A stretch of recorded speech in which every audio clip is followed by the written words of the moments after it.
Today on Waiting for the Encore, my guest is Michael Anthony Gibson.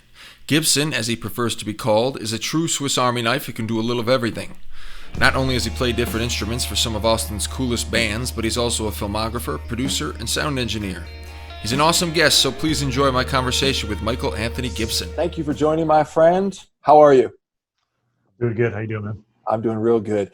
So for starters, what I'm asking everybody is, how have things been for you during this whole lockdown? Kind of take us back to mid-March. I know you're a Swiss Army knife of sorts in that you have your hands in a lot of different projects, and kind of just fill us in on what you had going on mid-March, what you had planned for the last couple months that were coming up after that, and how you've kind of adjusted in the meantime over the last 6 months or so.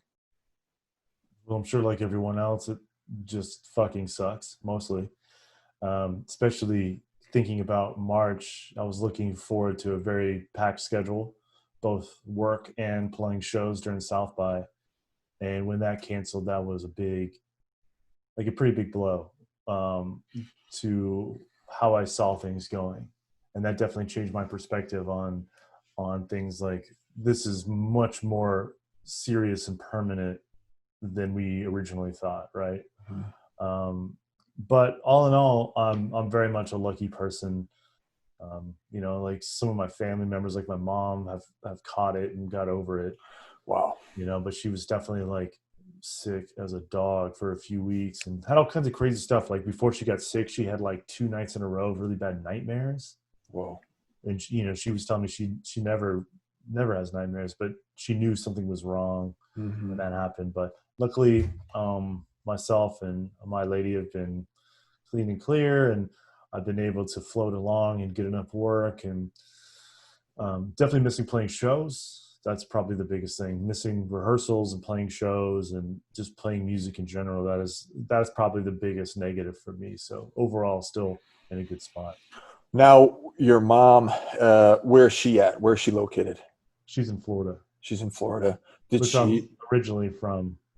Cool. We'll get to all that. I want to hear your backstory and everything. Did she have people in her vicinity to kind of help out? Obviously, part of this whole thing is you kind of have to go through it on your own because it's so contagious. But did she have a network there to kind of help out, check in on her and stuff like that? Yeah, my brother lives in town. So he was able to drop stuff on the doorstep. I mean, she was definitely quarantined and stayed away. But yeah, she's got friends and family, and there's people there to take care of her. And when did she catch it? This was probably like a month or two ago, something like that. Jeez, wow. So it was right in that. Remember that there was that almost that hint of hope a few, like 2 months back or so, when it seems like it's leveling out and people kind of started to let their guard down, and then it came back again. It was kind of like right that she had started to like get stir crazy and kind of started to slightly venture out. She was still being safe, but I think all of us have done. I've been going to work and doing shoots and stuff, and so she just fucking caught it. She just rolled the unlucky dice.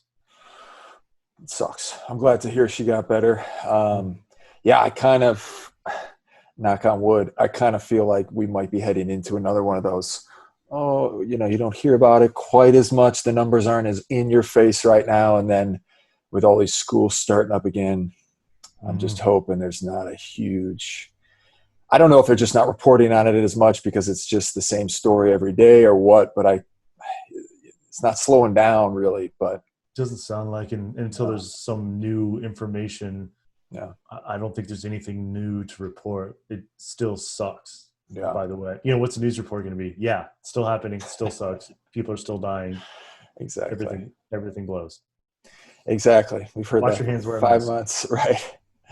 So let's go back a little bit. You come from Florida. Why don't you tell us kind of what your growing up situation was like? Was it Florida the whole time, or were you elsewhere? And then also how music became such an important role, obviously, for all us musicians. Something caught our ear early. What were some of those early sounds that really captivated you? And then how did that kind of transition into a path that you wanted to pursue? Well, I am a Florida man, but don't hold that against me. I usually try and wait tell people that until they've had a chance to get to know me a little bit. You know, you don't want Yeah. to start off like, "Hey, I'm from Florida."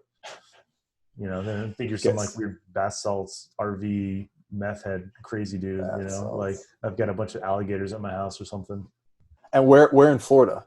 I was born in a small town called Melbourne Beach, which is kind of by Daytona, but it's just on the East Coast. It's a small little town. Grew up on a dirt road. You know, my whole extended family in one house. Wow. So it was like my grandparents, my parents, myself, and my brother in like a 2-bedroom house. Wow. Um, so you know, pretty fairly humble beginnings, but all in all, I had a kick-ass childhood. My parents are awesome, and just they were super, you know, the typical working multiple jobs and doing that struggle culture of the Mm-hmm. working class, which is how I was raised. But my dad was a huge music fan, and that's what got my brother also is a musician and myself, and that's how we got into it. My dad was a huge classic rock dude, so growing up it was all Black Sabbath, AC/DC, Led Zeppelin, just full blast. You know, my dad would always brag about how he saw Black Sabbath when they came to Melbourne, Florida. So yeah, my dad was that kind of dude. He was just a southern rock and roll classic rock dude. And I remember when I was growing up, I always wanted to play drums because my brother had a drum set. He's like 7 years older. So when I was growing up, my brother had a little garage band set up where him and his weirdo sketchy skater friends would come over and play terrible punk rock in our garage. But you know, I was always like drawn to the drums, and I think my parents were afraid of that, having some little shithead in a drum set all day. So they ended up getting me a guitar, and that's kind of where it all kicked off. And how old were you when that happened? I was like 12, somewhere between 12, 13. This is also kind of when I started playing in band. I was also like in band and orchestra and jazz band and all that stuff in middle school and high school. So those kind of things went together. Did you ever pick up the drums? Did the drums come along at that same time, or did you kind of just end up steering clear of them? No, as soon basically like when I turned like 16 and got a job, I bought like a hat stack and a drum set and jammed it in my bedroom. So they only held me off for a few years. Yeah, I wish I had gotten into the drums. I don't play the drums at all. I wish I had. I mean, I started guitar late enough. I started about 15 that Mm-hmm. I kind of always felt like I was playing catch up. So I was always just working as hard as I could at guitar. And then when I started singing at 20, I also felt like I was playing catch up. So I just wanted to become as good at those. But it's funny because a lot of people who are starting early, I've found that the drums were their first instrument. Kelly Green from the KGB, Madam Radar started on drums. Tomar Mm-hmm. Williams from the FCs, he started on drums at a very young age. And then I feel like it's a good thing to start with. You get that rhythm in your bones, and you can kind of take it I think to the so. other instruments. Seems to be either everyone gets started on piano a lot of times too. Piano too, Piano also lessons, rhythmic. Yeah, yeah. rhythmic and melodic, and yeah, I really wanted to play drums, but I remember my dad playing this Jimi Hendrix Greatest Hits record for me, and I was like, holy shit! And I was like, I don't know, 10 or 11 maybe, and I was like, okay, guitar is pretty rad actually. You know, Yeah. like when I heard it was, you know, he's so insane. And then from then on, he became my favorite artist for all of my teenage years. Like I remember doing like book reports on his biography and shit like that. And I'd come in and I'd play Purple Haze and do my book report and shit like that. That is exactly what happened to me. It's such a cliche, but I literally picked up the guitar because of Jimi Hendrix, Yeah, plain me and too. simple. I mean, I was really into music, but I did not pick up a guitar until I mean, it was Hendrix, and I became obsessed with him for the same period from about 14 to 22. I Right. was, and it was we're probably around the same age, but right in that sweet, 21, 22, right? Yeah. yeah, exactly. I think you're 22. I'm 21. I'm a little younger. You're a little younger than me, Yeah, you can exactly. see the youth right here. Yeah, exactly. But I, that was right in the sweet spot of like Napster and all those free. I can't even remember some of the names of them, but aside from the Yeah, most it's generic really good. ones, but Yeah, there was like the bootleg and Hendrix. It's ridiculous in 3 or 4 years how much, aside from just all the material there was on the marketplace, the amount of bootlegs of him, I had like literally of burned CDs, I had about 100 Hendrix CDs, and I was just obsessed, totally obsessed. So very similar in that regard. So when did that transition into, all right, I'm going to get a band together. I'm going to start doing this, and I'm going to actually try to make some money, put some bands together. When did that happen? Uh-oh. Cool, man. So getting back to kind of after the initial phase of music stuff, when did you start pursuing the path, so to speak? When did you get your first bands together, and how did that all go down? Well, like I was saying, I played in all the school music stuff, which was a big thing for me, and I met a lot of people through that. If, but but as I got older, I got more into punk rock and metal and smoking weed and all that kind of stuff. So I got away from the classically trained stuff and just really focused on guitar and playing what I wanted to play. Like, listening to Jimi Hendrix and like Nirvana when I was a kid were the two big inspirations. And I'm like, they're not reading music. Fuck that. So my first real band was 16, and my first real show was a Halloween show, like a backyard party where we played in masks and people. We were, I mean, if I had to go back, I'm sure we were awful. Like we were like a very kind of trying to be really fast, shreddy metal band, but we weren't that great. We'd only all been playing for a few years, but people did like it, and people did like applaud. And from then on, it was like I was hooked. Right, like Mm-hmm. the first time, it was like, holy shit, like this is something I could do that people like, and being a weird kid, being a weird, you know, 6 foot tall, 90 pound, if I was like just a weird, strange little kid. So this was like something where like, oh, being weird is cool in this world. And that's when I was like, okay, like there is like something for me. There is like somewhere where I fit in, and something where people are like, you are awesome, Mm-hmm. And I've been basically chasing that ever since. Just that ego pull. Yeah, man, it's a beautiful thing. Mhm. So you did that kind of from 16 through the rest of your No, high I school moved. days? Yeah, pretty much. It was like a high school band, and then after I graduated high school, I did a short stint recording school at Full Sail. That's kind of a stopgap. Wasn't sure what I wanted to do, and my parents were pushing me to go to college, and I didn't want to go to college. So I went to Full Sail and got like a recording degree, but really just sank in like, oh, I don't want to do that. I just want to play in a band. Mm-hmm. So I moved. My brother lived in San Francisco, so I had a part-time job, saved up like $2,000, and just booked it out there, and that was that. How long were you in San Francisco for? About a year and a half. Mm-hmm. How did you like it out there? It was amazing. I mean, especially it was like such a culture shock for me. I'd always lived in a small town and in suburbs.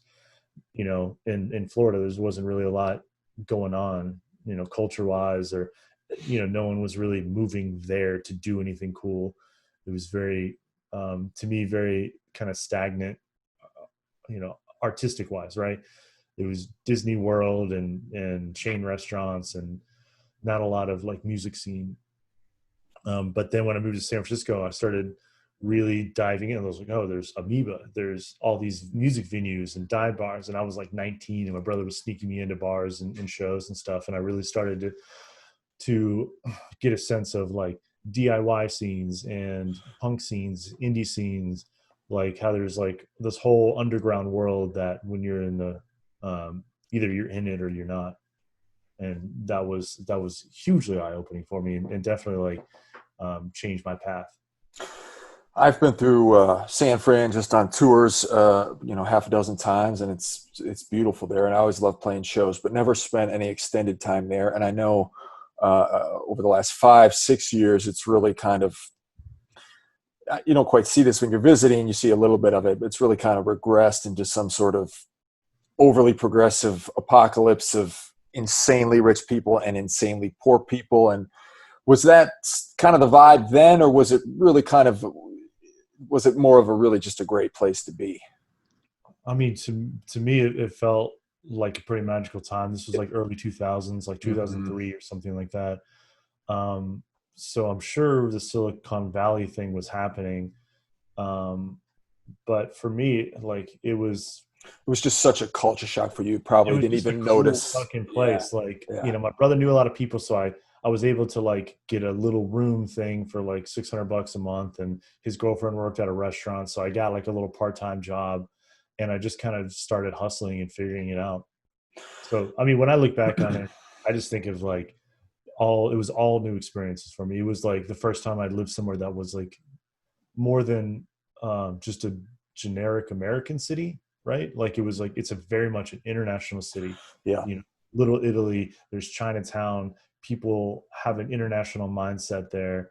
It's not so small-minded. Everything's small business oriented. A lot of the ways that Austin is, and what I love about Austin, it's got that forcibly we want to be an independent place and not just be gas stations and Applebee's and that kind of thing. Like, you know, for sure. And you stayed there for about a year or so, and then where did you go after that?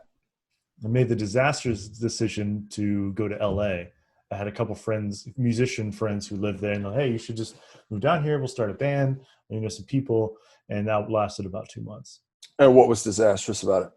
I didn't have a car, didn't really have a place Ooh. to live, didn't have enough money. It was so fucking expensive. And like I lived in San Francisco before that, but there were hole in the wall type places. You know, there was like little cheap Mexican restaurants, and I had a cheap rent, but that kind of thing didn't exist in LA. By the time I got to LA in 2004 or whatever, it was already dumb expensive. So I was like living in the corner of the living room in a two-bedroom, my friend's two-bedroom apartment, in like little Armenia, and I was trying to hide out from our angry Armenian landlord, trying to do laundry in the middle of the night, kind of thing. And Mhm. you can't fucking walk anywhere. It's like impossible. There's no bus system. San Francisco had the BART and the bus, and I could get around really easy. And it's a small city. It's only a few square miles. Where LA is like Houston or something, where it's very spread out. Yeah, So I couldn't go anywhere. I couldn't get a job. It was pretty much just sucked. But it was one of those things like I'm glad I got out of the way early. yeah. LA without a car has got to be pretty rough. Yeah, I mean, That's a car city for sure. and I didn't have like the hookup like when I moved to San Fran. My brother was there, and he had been there for years and knew everybody.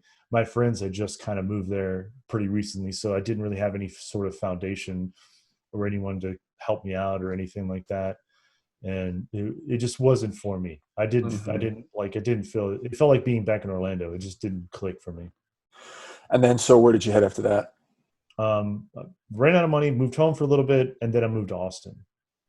And so you've been in Austin for what, 15 years, 14 Yeah, years, something like about that? moved here the day before South by like 15 years ago, 2006, 2005, 2006.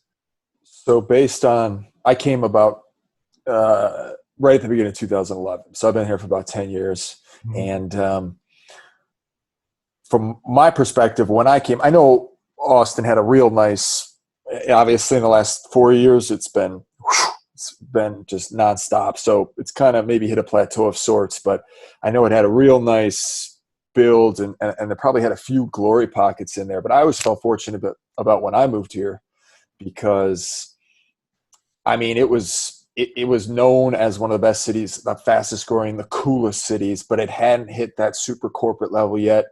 There were new venues being opened all the time.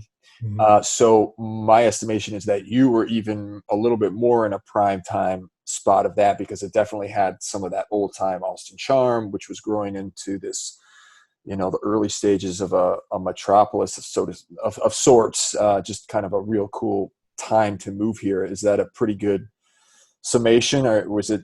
It was probably pretty cool as soon as you moved here. No. Definitely really cool as soon as I moved here. I didn't know Yeah. shit about Austin. I had some preconceived notions when I moved to San Francisco, but I didn't know anything about Austin. It just wasn't even on my radar. Yeah. But again, my brother was like, "Hey, it's a cool spot. It's really cheap. A lot of music. I think you'll like it." So I just moved here. Didn't know anybody. Didn't really have any money. Just kind of winged it. But as soon as I got here, like I said, it was the day before South by, which I didn't understand what that was either. So I got here, and all of a sudden, there's like the world's most epic music festival just happening everywhere. There's hundreds, and I was like, this place fucking rules. Hmm. It's like right away it was like this is my spot, and it was definitely the first time I really felt like I fit in. And I still think Austin's the coolest city in the world that I've ever been to.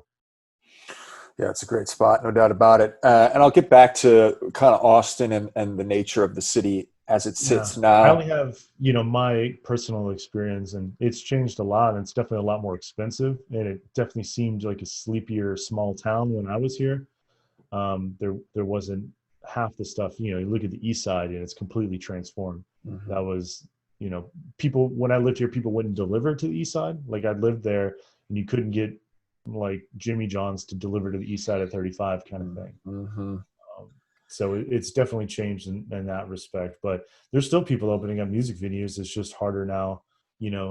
Sagebrush, um, High Noon. There's still people are still pushing that small music venue things. People are still the music scene is still thriving even despite COVID.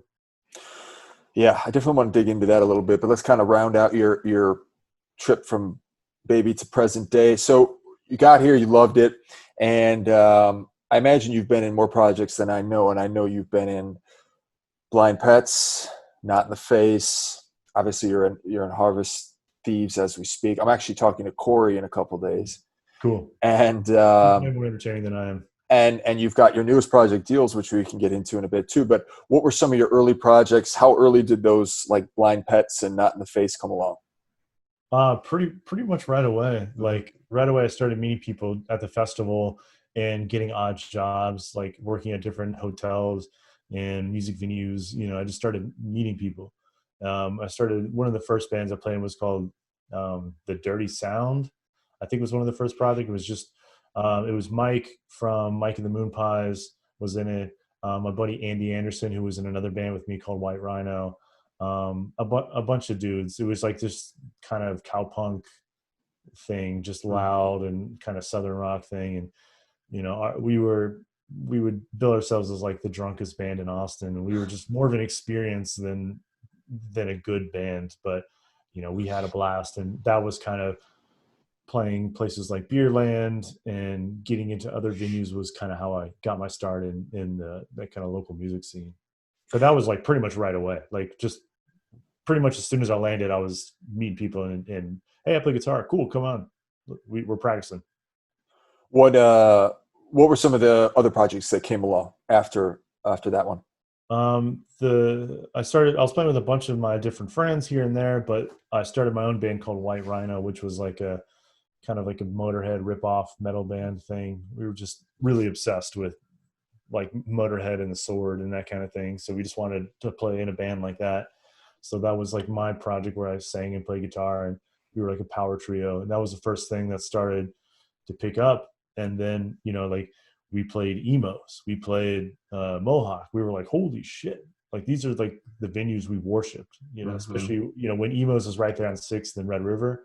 That was the pinnacle of that's where all my favorite bands played. That was like, if I could ever play here, that's like such a big milestone for me. Hmm. So that band got to play there a few times, and then we toured, and then that was kind of when things got a little bit to that next level where I was like, oh, we're in a touring band now. This is like a new thing. And that's really when I started to meet people all over the country. And we definitely set a reputation for ourselves. We were, early 20s, so we were raging. And then how did that reach its endpoint, White Rhino? Just personal issues. Yeah. Everybody, we were touring a lot, and it just got to the point where like, I'd rather be friends with you guys than be in a band. And Like how long was the run, the White Rhino run?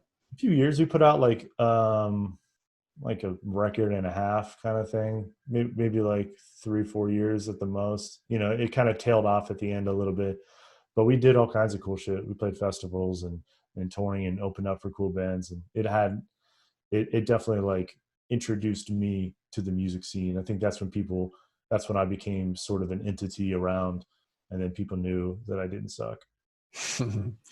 You certainly don't suck. So what came next for you after that? Was The Pets. the Pets? And how long was that project for?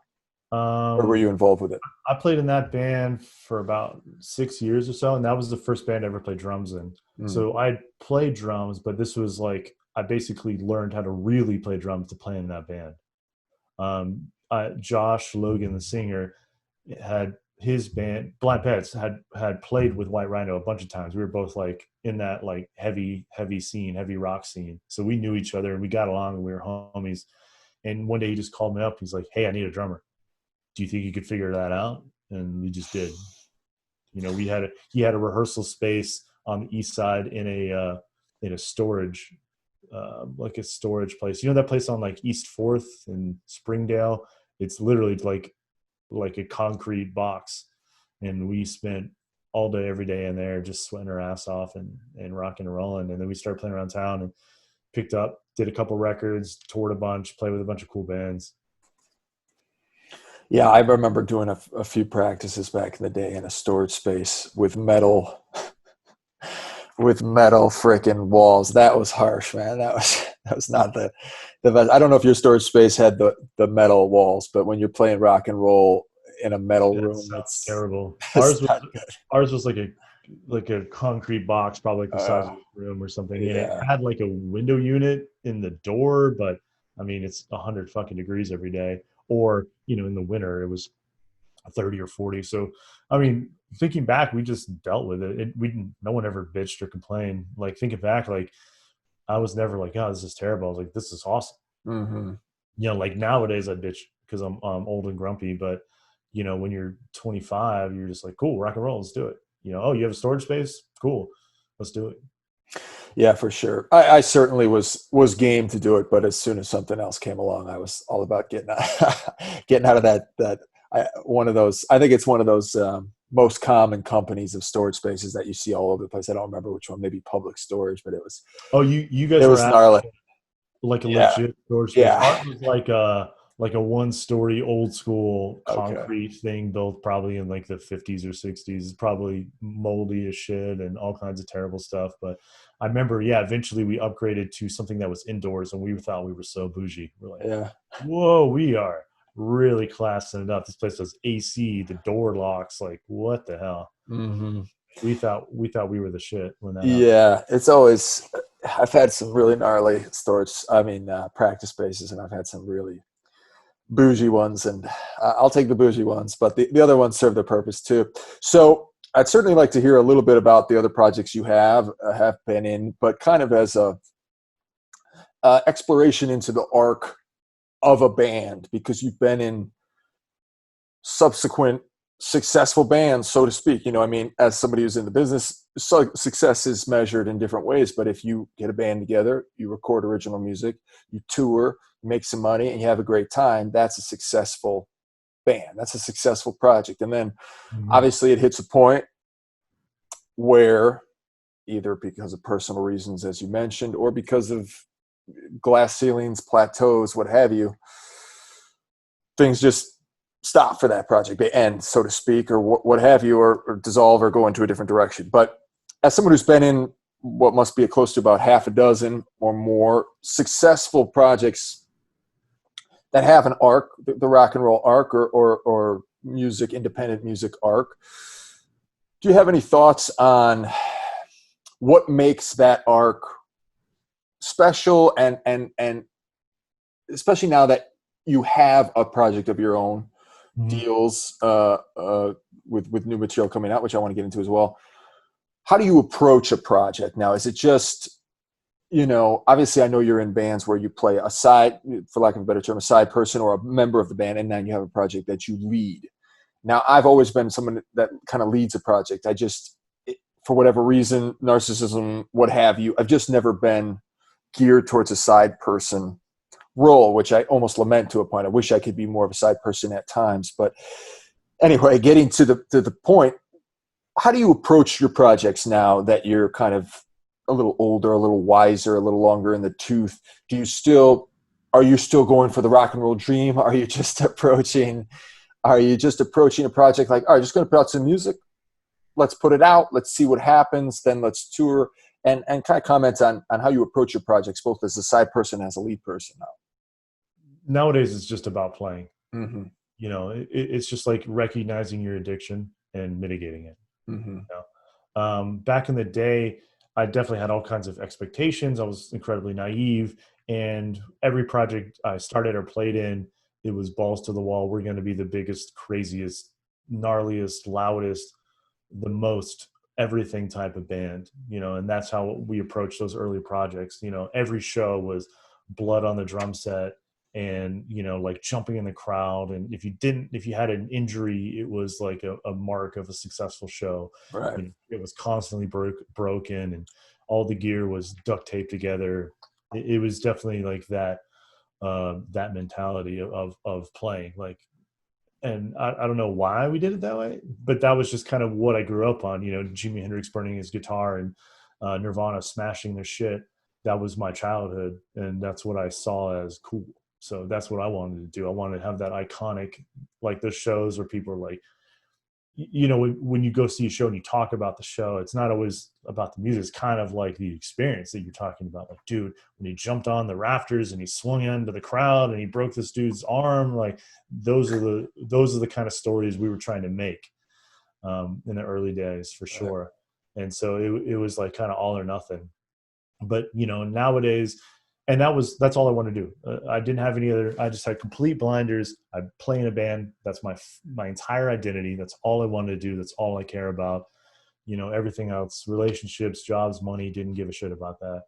And then obviously that changed as I got older, and now I definitely prioritize my relationships and my my personal life. So music is more of an outlet. Yeah, I can kind of concur with that whole frame of mind when you're in your young years. It's exactly like you explained, and then you get into your middle years, or we're still 21, 22, so Well, you not never quite at know. You never that. know when middle age is. So Of that's course. what I would say. You never know how much time you have on the earth. So just always pretend you have a midlife crisis. Just always. Exactly. And we're fortunate, we're very fortunate to kind of live in an age where we have so much knowledge of what's healthy and what's not healthy, even though it'll probably change again in 10 years. People are living longer lives, therefore middle age is delayed, our adolescence is delayed and seems to be lingering. Yeah, but I mean, if you talk to anybody that knew me back then, they probably can't believe that I made it to 30. You Oh, know, really? So you're going I hard. wasn't healthy back then. No, I mean, we'd go on tour and we'd get like blackout drunk every night, and it was definitely like Rolling Stones without the bus. It was like Rolling Stones, but with a 50 cap room. Yeah. That's what we were going for. So the fact that we made it to the other end of that, when honestly quite a few people that I know didn't, Mm. is really just luck of the draw, and I feel lucky. Well, good. I'm glad you made it too. But yeah, I kind of got the same approach now. It's like I wanted, as long as I can put out material on a Mhm. regular basis. Obviously, shows aren't a hold now, and we love to perform, but we'll hopefully get back to that before long. Yeah, Uh, and can do that for many years and make some money on the side and what have you. I'm cool. I'm cool with that, And I think if you keep putting out quality stuff, and new opportunities will pop up, and there's still a lot of fun to be had in different ways for us out there. I agree. I mean, music is the foundation for everything for me. It's how I've had any opportunity, any friends, anyone I've met. It's all through music. Every good thing that's happened in my life has been because of music. So I don't expect to make any money from it. I don't expect anything now except just to do it. I had those big expectations 15 years ago, but now it's just like I said, it's like eating or drinking or sleeping. It's just on my schedule of things to do. And however that comes along, whether I'm just a part-time side man in Harvest Thieves or doing my own personal recording project with Deals, they're very different. It's just about expressing musical creativity and fighting away the insanity of not creating. Amen. So just to wrap up some of the projects you've been in before we talk about your new project, the two I'm most familiar with are Not in the Face and Harvest Thieves Mm-hmm. over the last 8 years. And anything you want to share about those projects? Maybe just what was special about Not in the Face and what was special, what is special about the Harvest Thieves. Playing on the face led me to playing in Harvest Thieves. I mean, I was playing in the Blind Pets, and Jonathan and Wes had been playing in Not in the Face as a two-piece for a little while, and they wanted to expand and do different things and have different sounds and have someone kind of help out with the writing duties and playing riffs and stuff. So they're basically just like my homies. So they're like, hey, do you want to join our band? So we did a three-piece thing for a while, and it really I jumped on board right when it picked up. Like right when the first show I did with the band was opening for ZZ Top in East Texas. So Nice. they're like, "Hey, do you want to join our band?" I was like, "Cool, yeah, let's have some time rehearse." And they're like, "Oh, actually, we got the show in like 5 days at ZZ Top." I'm like, "Cool, it's C and A minor, right? Okay, let's do this." So I just like learned this shit and Beautiful. started rocking. And from there, pretty soon after that, we went up to Vancouver and recorded with Bob Ezrin, which was an unbelievable experience. Bob Ezrin and what's his name? Garth Richardson. And refresh us on what makes those guys special, because I remember something about that, but I don't remember the exact names that those These guys. two dudes are like the dudes, like legends. I mean, Bob Ezrin produced The Wall. He Wow. produced Kiss. He produced even newer stuff, like basically everybody from like Pink Floyd to Taylor Swift. If there's a record that people have liked in the last 40 to 50 years, probably Bob Ezrin. But like iconic stuff, like he was like the original guy who pushed Alice Cooper. So those early Alice Cooper records, he plays piano on Kiss Beth. You know, he's like the stuff of legend. Yeah. And Garth Richardson is like his protege. And Garth produced like the first Rage Against the Machine record and a lot of like heavier rock stuff of the 90s and 2000s. So those were our producers for our EP for Not in the Face. So a few weeks after I joined, we flew up to Vancouver and spent like 3 weeks recording with them. Wow. That was like unbelievable to me because I'd never really spent very much time in a recording studio because I never had any damn money. So any experience, I'm sure you can relate. A lot of people can relate. You know, when you're just getting started, you get your 2 days that you scrap together and you record like 1,000 fucking songs with 2 takes, and it sounds like it sounds. You know, you're basically just recording your live show. But to Right. go up there and have them really school us on how records are really made and how songs are really made, and they just rewrote all of our songs. And I mean, not really wrote our songs, but like they're like, hey, basically like rearranged our songs. They're like, hey, you need a better guitar solo here, and this needs a different riff, and this lyric needs to be cooler. You know, they really just would not let go until it was as good as it could possibly be. And then on the engineering side, the stuff they did where they'd spend just days on a kick drum and multiple different drum sets and walls of amps, and it was that was like jumping in the deep end. And And even that was I'm like a sorry, small go ahead. I mean, and for them, that was like a small project, right? Mm. So to just scratch the surface of what these guys do for big rock records and big pop records, you know, big platinum records, the amount of work and absolute expertise that goes into that, you know, we were just like babies, essentially, you know, like we knew like the very basics. You know, you realize how the distance between you and where you want to be, how far that actually is when you go into that experience. Like, whoa, we are just a local band. So And the getting distance and incredible. budget, the Yeah. distance and budget, and what these big timers are usually working with. How did that opportunity come about? How did you guys get that opportunity to work with those Well, guys? somebody sent a random live video to Bob Ezrin of one of our songs called Brass Tacks, and he fucking loved it. And we had a little bit of a management with some budget, so they just worked out a deal. And they're like, we just have to have this band. That song fucking rules. Have them come in and record a single or EP. We'll just make it work. So it was just kind of chance, really. Mm-hmm. That's So beautiful, man. keep posting your shit. Somebody will see it. Hell yeah, always. That's what we have to do anyway. But and then you got into Harvest Thieves, and you play guitar with them, right? You played bass with Not in the Face, right? I played lead guitar with both. Oh, the guitar with both. Okay. Yeah, yeah. I We s at first with Not the Face, we didn't have a bass player. okay. It started as a two-piece guitar and drums, and then I joined it, so it was just guitar, and drums. And we did a whole tour supporting X doing that. We did a bunch of shows, festivals, all kinds of stuff and then eventually we did that record with Bob Ezrin, and then we're like, oh, I guess we need a bass player because I was in there playing the bass parts for the record, and I'm like, oh, I guess we need a bass player now. So we knew this guy Ross, and he's an incredible musician. So he just kind of joined, and then we were four-piece from then on out. Very cool. And how does a project like that that's got such a cool vibe going, and working with Bob Ezrin, how does that one kind of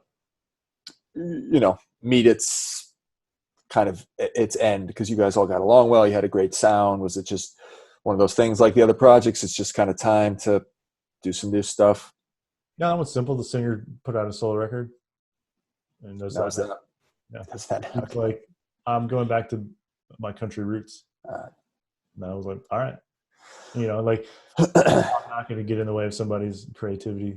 hmm And so let's talk about your new project. You've got Deals, which is a three-piece kind of hard rock, right? Is that heavy Uh, metal or hard rock Started and off roll? as a three-piece. It started off as a band, um, and then we were playing shows and stuff, but it really wasn't quite working. So then it became more of a recording project than what it is now, where it's basically like a solo thing, hmm but I just have a bunch of different people play on it.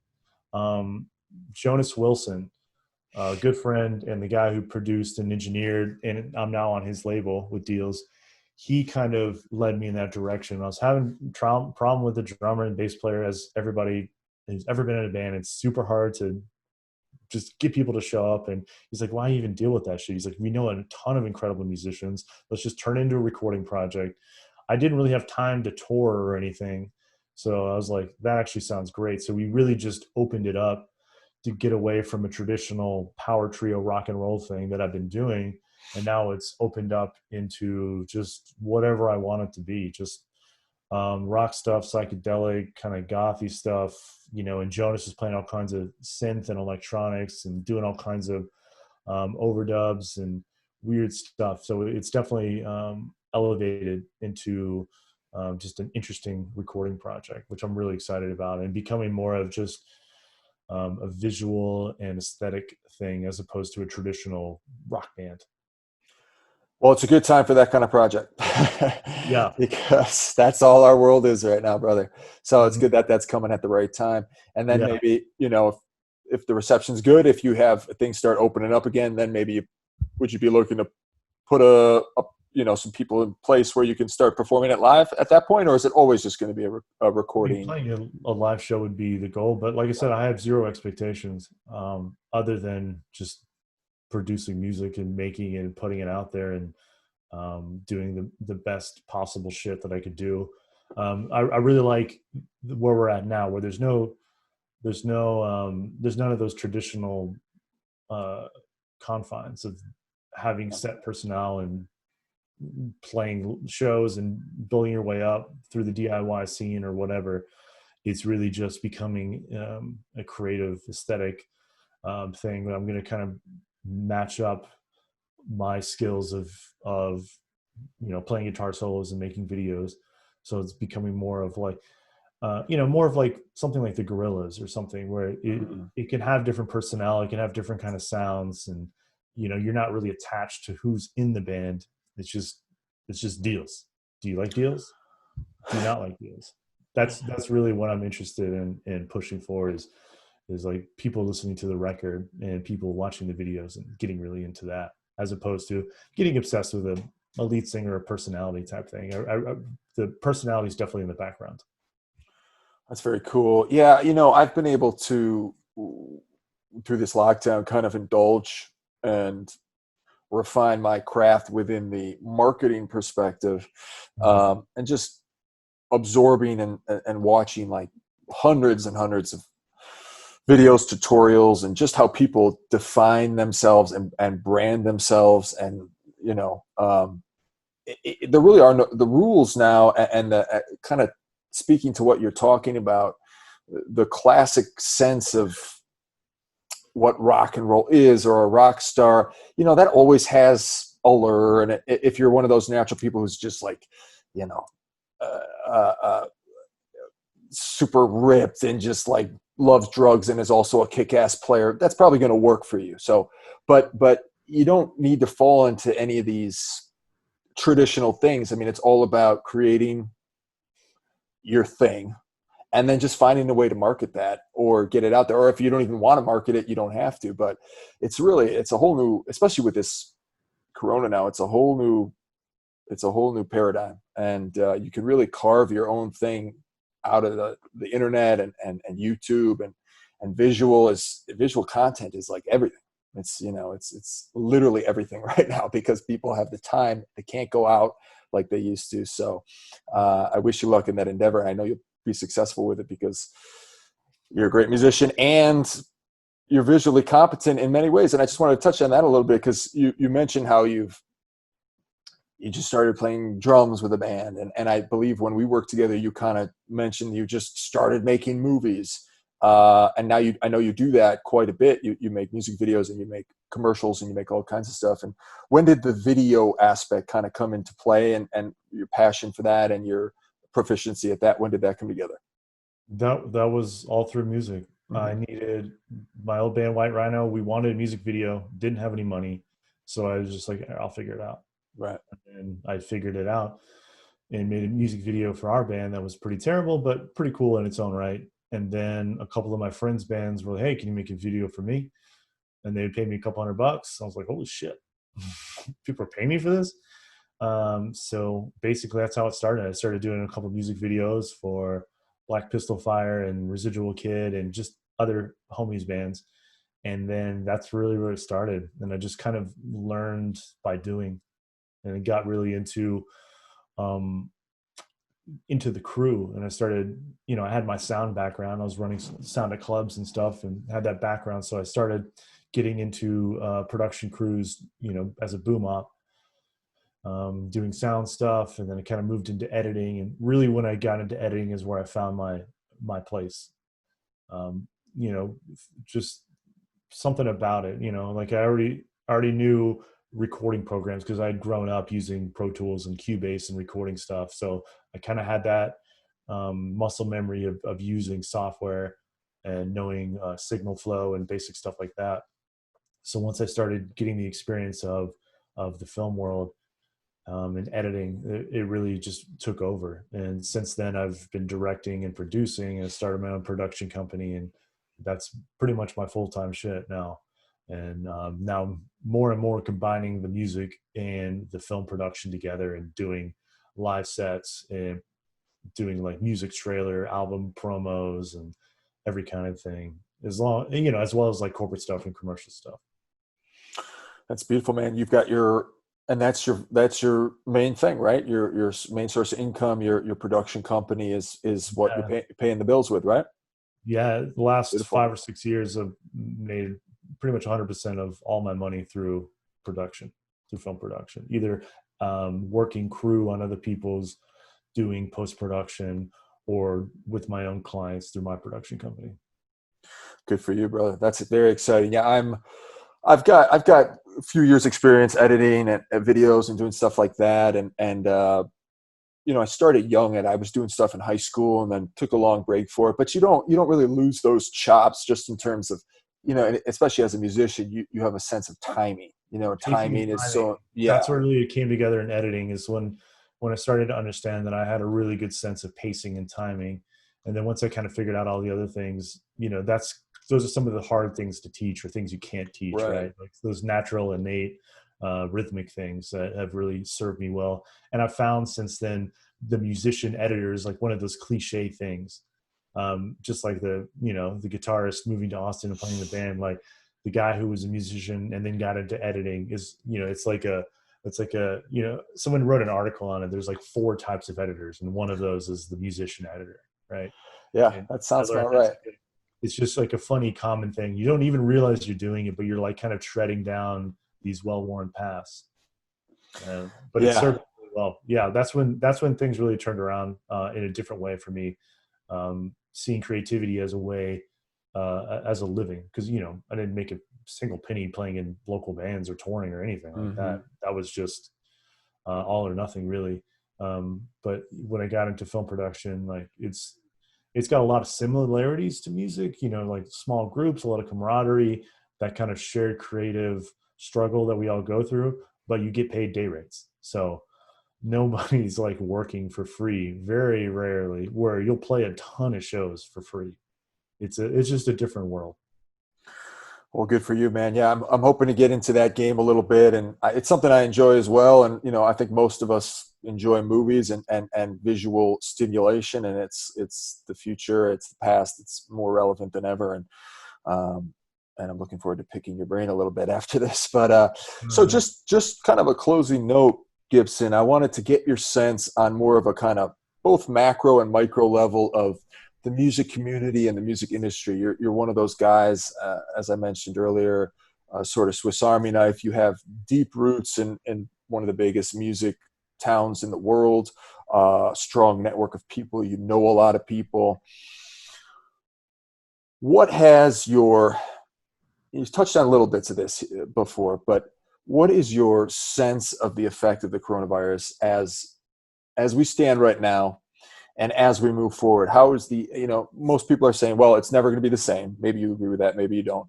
And that seems pretty reasonable statement, but where do you see things as a community, both in Austin, countrywide, worldwide, in the music industry, where we stand, where we're headed, things in that vein? I think like a lot of industries, people didn't realize how shoestring the entire music industry was. That every label, every music venue operated on razor thin margins. Mm-hmm. We would see like singular stories where, like I worked at Holy Mountain for years, and then at the end of our lease, they just jacked up our rent 45%. We had to close. So there were microcosms of it happening, but that was basically the same story. Any increase in bills, any decrease in revenue, even a slight amount, is devastating. And the lockdown and coronavirus and everything has absolutely devastated the entire music industry. Especially we're in the world now where nobody's making money from their recordings. No one's selling CDs like they were back in the day. So all the revenue generally was coming from live shows and touring. So as soon as that went out the window, people really, any band post 2000 that didn't have any royalties or album sales to speak of really kind of lost their main source of income.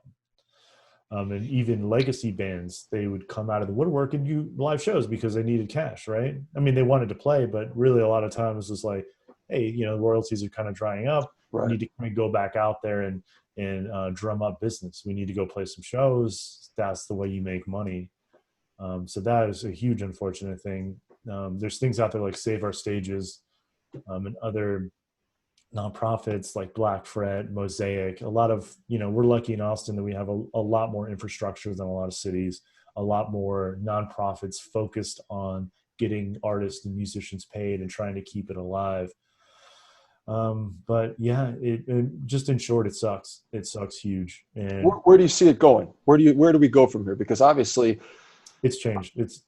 I mean, I would say I had shreds of hope before, but I don't think so now. Like the idea of it going back to normal or settling down, I just don't see it. Like things didn't change after 9/11. Things didn't change after the crash of, 2009. Like things don't really go back to normal, is at least what I've seen in my lifetime. We're never but going to go back to a pre 9/11 where you can just go up to the gate at the airport. We're never going to go back to, I think, a pre corona where things are just wild and free, at least for many years. and yet at the same time, there's always going to be an extreme need and market for music, and then the need for, I don't think and that it's I this. don't think it's slowed down the creation. It's just going to find a new outlet. Mm. And I think the way it's always been has been a very much a driver for music industry and a lot of industries. The status quo, the kind of momentum of the traditional, labels and booking industries. And I think if anything comes out of it, I'm hoping the tsunami of that being wiped away, something newer and more artist friendly and more just artist friendly will come out of it. That's my positivity on top of the nihilism of what's actually happening. Yeah, and I think to just go back to what you're talking about, how you're approaching deals. I mean, I really think it's the artist has to assume complete responsibility and complete control of their own destiny. You have to manifest.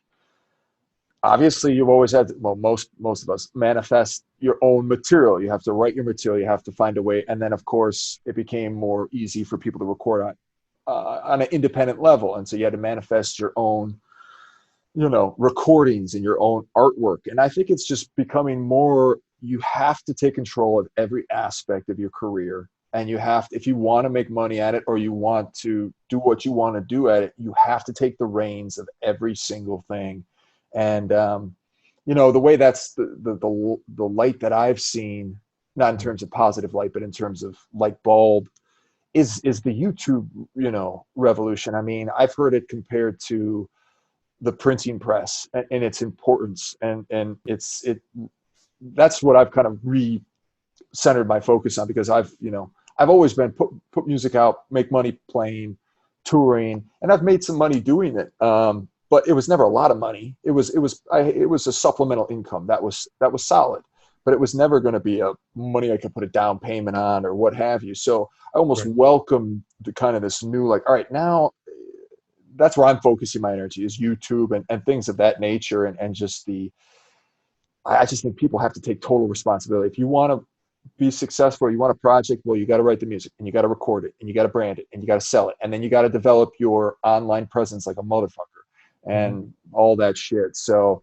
and then maybe in a few, we see that happening now. Yeah, and 5-6 years, yeah, I think it's going to be a while, man. But that demand for live music, I mean, there's nothing else like it, right? I mean, there's nothing else like it. People will always be drawn to that energy, and maybe a large deviation in time from that will make it come back even hotter than we could ever imagine. But people are always going to love going to a live show, and people are always going to love playing a live show. So hopefully, if things clear back, there'll be the people who facilitate that can, the venue owners, the everything, they can rebuild and find, because like you said, the Save Our Stages thing, it's like, that's a complicated issue as far as I'm concerned. I mean, I see a lot of people, pushing for the government to step in and save the stages, so to speak. But to me, honestly, that's a matzo ball there. I mean, are we supposed to pump taxpayer money into an indefinite, and literally it's going to be a while. So are we just supposed to put our money into things that's going to last indefinitely? I mean, I don't know. I don't have the answer for that, but it seems like a lot more complicated than just save our stages. You know what I mean? I like the momentum of the message, but if we look at recent events, those big money things end up being slush funds for people who are already fucking rich, and how much of that money will actually make it to the people who need it is very questionable. Yeah, I mean, that money just goes to the landowners. It's eventually all of our money just goes to rent, no matter who it is. It all just goes to the landowners. Music venues, even labels, because they have an office, they have a house. So, yeah, mostly that money is getting funneled to real estate. But that's a deep dive. But I like the idea.